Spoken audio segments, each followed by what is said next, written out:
Pemirsa, ramai dibicarakan di media sosial isu soal unggahan potongan gambar surat dinas Kementerian PU ke Amerika Serikat.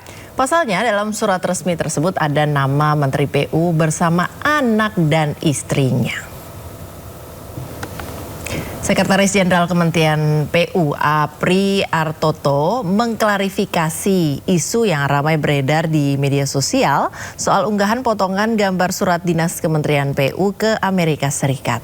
Meski dikritik netizen, namun Apri menegaskan keterlibatan istri dan anak Dodi tidak memakai anggaran pendapatan dan belanja negara APBN sedikit pun.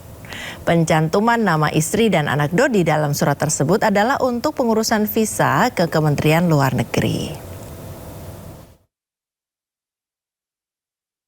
Dapat saya jelaskan, memang itu surat dari saya, Sekjen Kementerian PU, dan itu surat adalah untuk kelengkapan administrasi dalam pengurusan visa. Jadi memang kegiatan yang akan dilakukan itu masih sifatnya tentatif ya. Tentatif, kemudian list yang ada di dalam surat itu merupakan kita memasukkan kemungkinan pendamping dari Menteri Pertanian. Nah, terkait di dalam list itu ada anggota keluarga, itu memang di dalam di dalam komunikasi kami dengan Kementerian Luar Negeri dalam rangka pengurusan visa itu sebaiknya memang dijadikan di dalam satu tempat. Tapi yang perlu saya tegaskan di sini, Pemirsa, Presiden Prabowo Subianto bersama Perdana Menteri India Narendra Modi berkunjung ke Kompleks Candi Prambanan di Sleman, Yogyakarta pada Rabu siang. Kunjungan ini merupakan tindak lanjut komitmen kerjasama Indonesia dan India dalam pelestarian Candi Prambanan.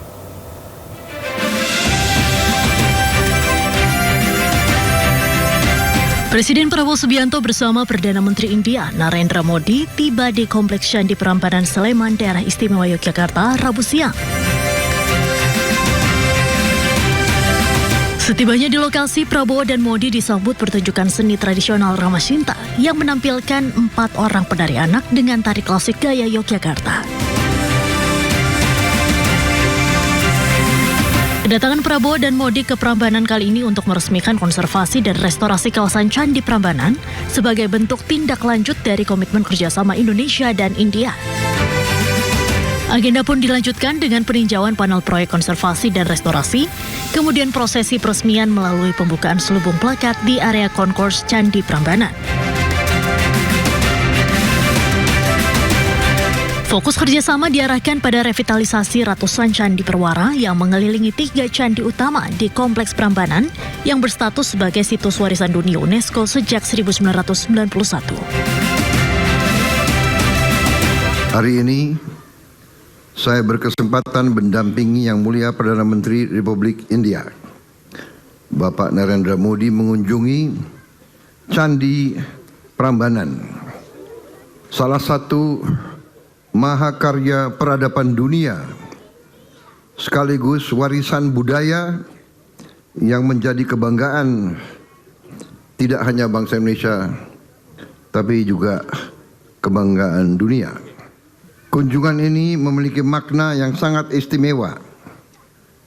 Candi Prambanan bukan hanya simbol kejayaan sejarah dan kebudayaan Indonesia, tapi juga menjadi pengingat akan kuatnya hubungan peradaban yang telah terjalin antara Indonesia dan India selama lebih dari 1000 tahun.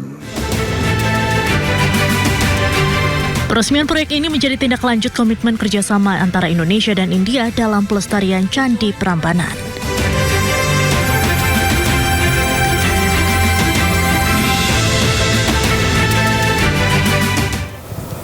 Presiden Prabowo Subianto dan Perdana Menteri India Narendra Modi menikmati kemegahan Candi Prambanan menggunakan heli.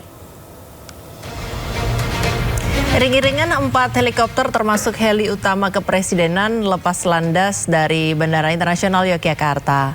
Rombongan udara ini sempat mengitari kompleks Candi Prambanan sebanyak 2 kali untuk melihat landscape cagar budaya abad ke-9 sebelum akhirnya mendarat di Pangkalan TNI Angkatan Udara Lanut Sucipto. Dari Lanut, Presiden Prabowo dan PM Modi melanjutkan perjalanan melalui jalur darat.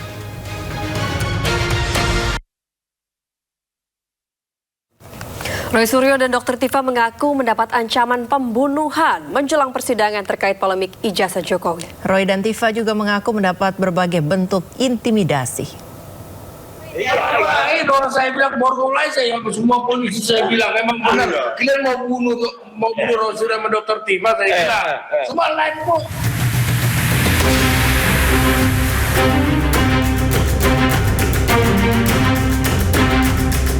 Dalam sebuah podcast atau siaran yang diunggah tim kuasa hukumnya Refli Harun, Roy Suryo mengungkap ada ancaman pembunuhan terhadap dirinya dan Dr. Tifa. Ancaman pembunuhan diungkap Roy Suryo terjadi di luar rumah sakit usai dirinya menjalani pemeriksaan kesehatan pasca penangkapan. Menurut Roy dan Tifa, ancaman yang muncul tidak membuat mereka gentar karena seluruh aktivitas terdokumentasi melalui siaran langsung. Roy dan Tifa juga menilai ancaman dan intimidasi menunjukkan ada pihak-pihak yang khawatir menghadapi proses pembuktian di pengadilan. Akan sidang itu, sidang kita betul. Kalau kami kan siap, bismillah, kita siap, udah persiapkan segala macam ilmu hukumnya kita siap dengan melalui kita. Kemudian kita juga sudah rapat, kita sudah simulasi. Jadi kita siap. Yang nggak siap itu bikin kayak gini nih, bikin teror, bikin intimidasi, segala macam cara mereka lakukan. Yang mereka katakan itu padahal kita bukan aib, itu kan sesuatu yang biasa aja. Itu kan yang terjadi, itu biasa. Siapa orang punya kan? Ada tuh yang teriak-teriak di luar rumah sakit. Berani banget. Emang berani saya karena benar.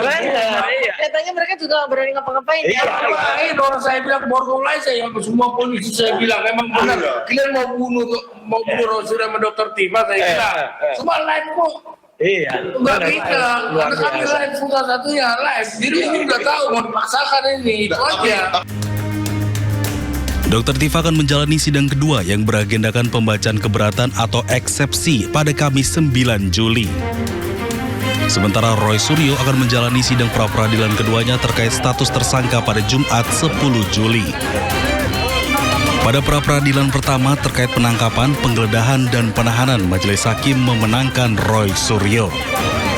Dari Jakarta, Tim Liputan iNews melaporkan. Pemirsa, Presiden ke-7 RI Joko Widodo merespons putusan pra-peradilan yang dimenangkan oleh Roy Suryo.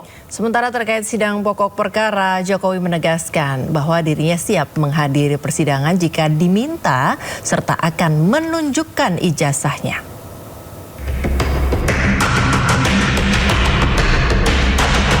Pengadilan Negeri Jakarta Selatan menerima sebagian gugatan pra-peradilan Roy Suryo terkait penggeledahan, penangkapan, dan penahanan Roy Suryo dalam kasus fitnah ijazah Jokowi.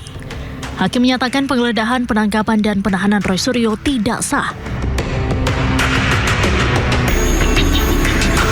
Menanggapi hal itu, Jokowi mengaku terkait kasus yang melibatkan Roy Suryo dan Dr. Tifa, Jokowi akan menghormati proses hukum yang berlaku jika dirinya dipanggil oleh Majelis Hakim.